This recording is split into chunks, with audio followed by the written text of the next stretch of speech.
interesting conversation with the conservative, couple of them. I thought I'd share it. People are kind of interested in modern conservatism as this enemy, which it is, and just kind of share some of the highlights, I guess, or lowlights rather, from the conversation. So these guys, they read my book and they're talking to me about it. They thought it's real cool.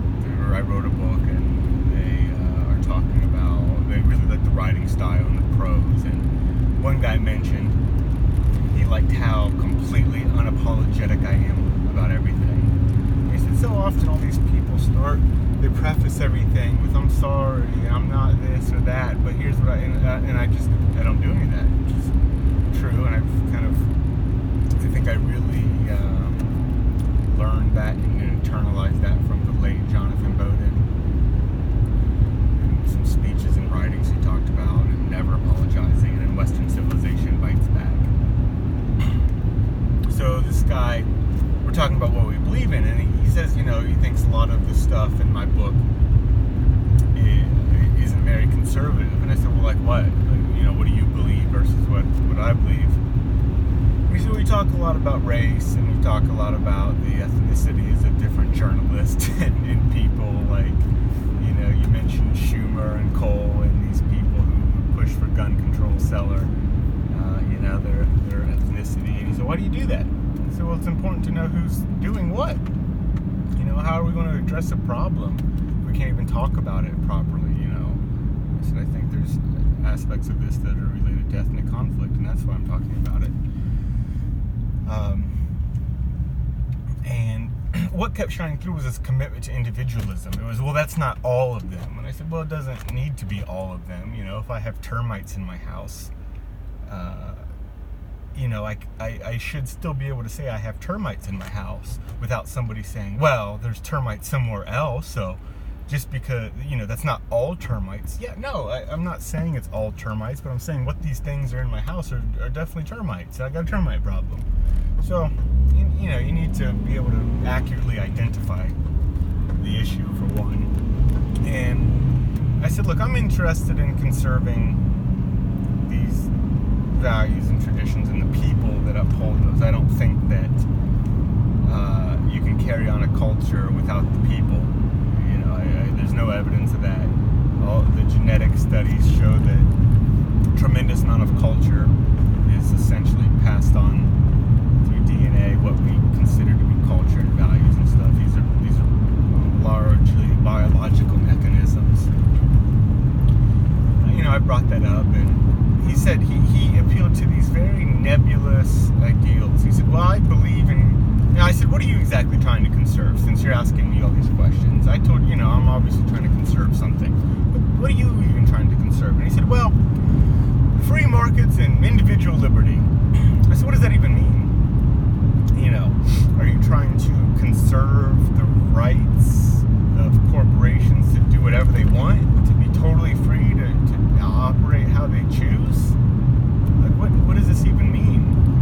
It's nebulous, and he couldn't really ever boil it down. And he said, well, I believe in federalism. And I said, okay, so, in the context of federalist and anti-federalist in the late 1700s, maybe that would have meant something to somebody, but, what does that even mean now? That he wants some things to be more centralized, and some things to be within the states' rights? It was just, you couldn't really nail anything down. It was all this, and this guy is, well, two of them are very well educated, poli-sci majors, law degrees, the whole thing, and it was just like talking to children, really. And the conservatism, I really just see how weak of an ideology was talking to these people who are kind of involved in mainstream conservatism heavily. And I said, well, what individual liberties are you interested in conserving? Let's talk about that. Well, speech and guns and voting. And I'm like, well, should everyone be able to have speech and guns and vote?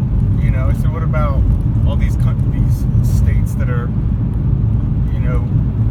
white people, where white people are basically being disenfranchised and having their votes diluted by mass mass migration. I said, don't you think, are you trying to conserve that? Well, no, because I think everyone should be able to vote. So, like, all 7 billion people on the planet, like, everyone just can vote. Like, what the heck?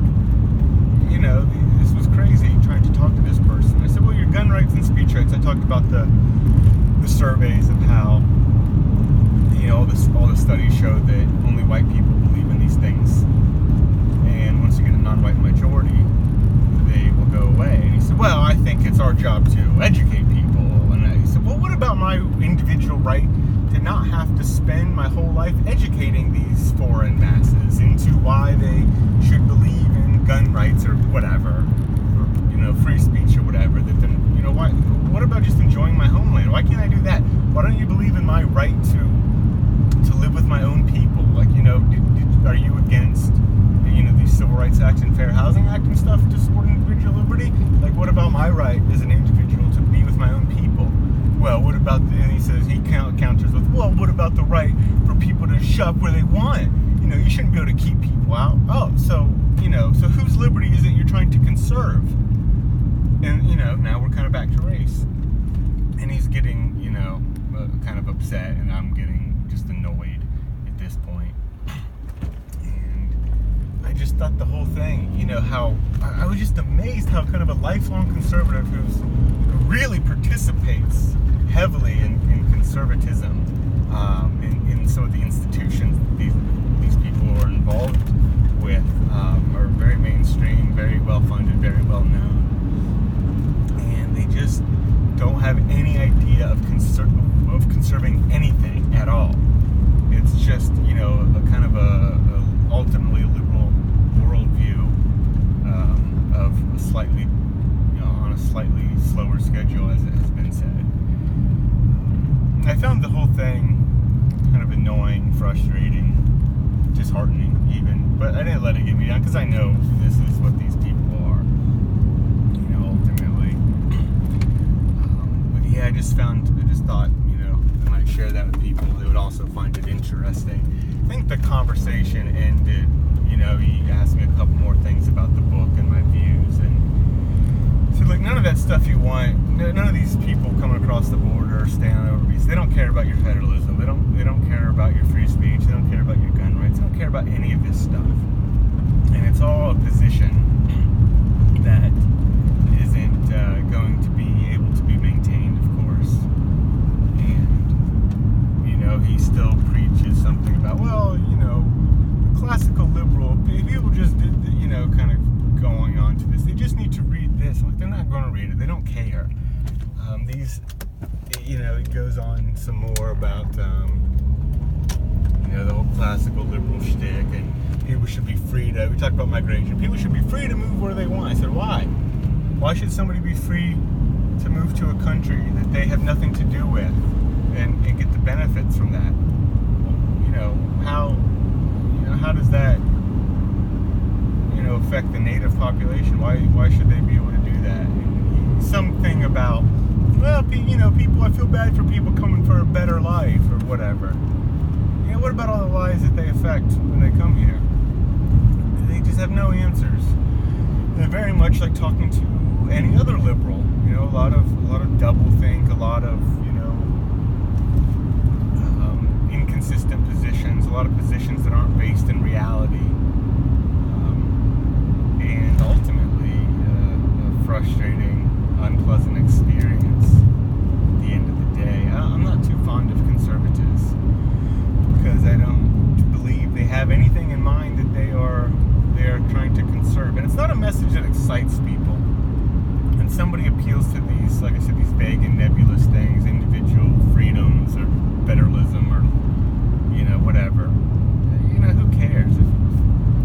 It's not exciting. I understand why it's a dying political party ideologically, even notwithstanding the demographic changes within the country.